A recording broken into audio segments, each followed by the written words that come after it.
First, new details coming in about an officer-involved shooting in Donaldson late last night. It sent a gunman to the hospital. News Channel 5's Dan Kennedy is live outside of the Uncle Bud's restaurant there in Donaldson, where it all went down yesterday. My wife and I love that restaurant, Dan, and know some of the wait staff there. So it had to be scary for those people, and we understand the gunman was threatening a former boss. Yeah, actually, this gunman used to work at this restaurant. Steve, you might have run into him in the times that you've been here. Definitely scary moments for the wait staff and also the customers who were inside Uncle Bud's restaurant about 8 o'clock last night when this all went down. This morning, the gunman is identified as 26-year-old Jordan Martell Agnew. Police say he is a former employee here and showed up at the restaurant around 4 o'clock yesterday asking to talk with the manager. By the way, he had a gun, he was waving it around, and employees say he even made some threats to shoot that manager. They never got the two together. In fact, the employees convinced him to leave, which he did, and then they called police. So Metro Police come out here, they file a report, and because of how serious some of these threats were, they decided to stay on scene.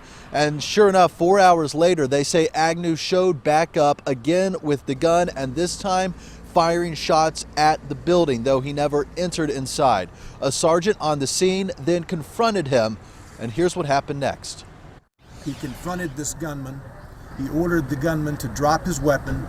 He refused. In fact, according to the sergeant, continued to hold the gun in a ready position.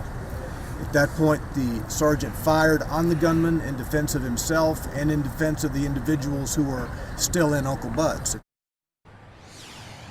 All right, that sergeant this morning identified as 50-year-old Jeff Goodwin. He's been on the Metro Nashville Police Force for 28 years.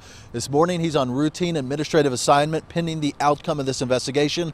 As for Agnew, the last update we got from police is that he went into surgery at Vanderbilt University Medical Center, though we don't know his exact condition at this time. And by the way, Stephen Amy, we should point out that Agnew was out on bond on charges he's facing from last month.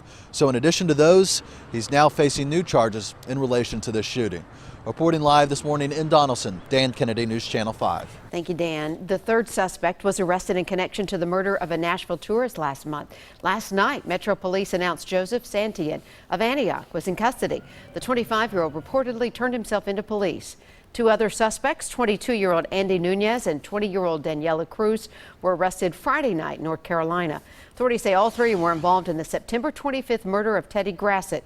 He was visiting Nashville with a friend when he was killed outside the Country Music Hall of Fame and Museum. Also breaking overnight, officers are investigating a shooting in South Nashville. Several officers responded to the scene around 8 last night at 49 Lafayette Street. This is the address of Mr. Burger's fast food restaurant.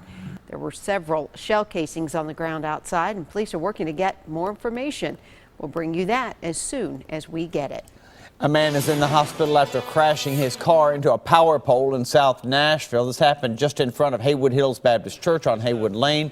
Kind of a windy two-lane stretch right there. Officers say several transformers blew after that crash, and that caused power outages throughout the area.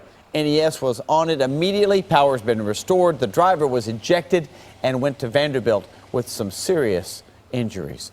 Smyrna police need your help this morning. They're looking for a rape suspect, and there's his picture. Authorities say Jose Garcia has not been home since Wednesday. He works construction jobs in Lebanon.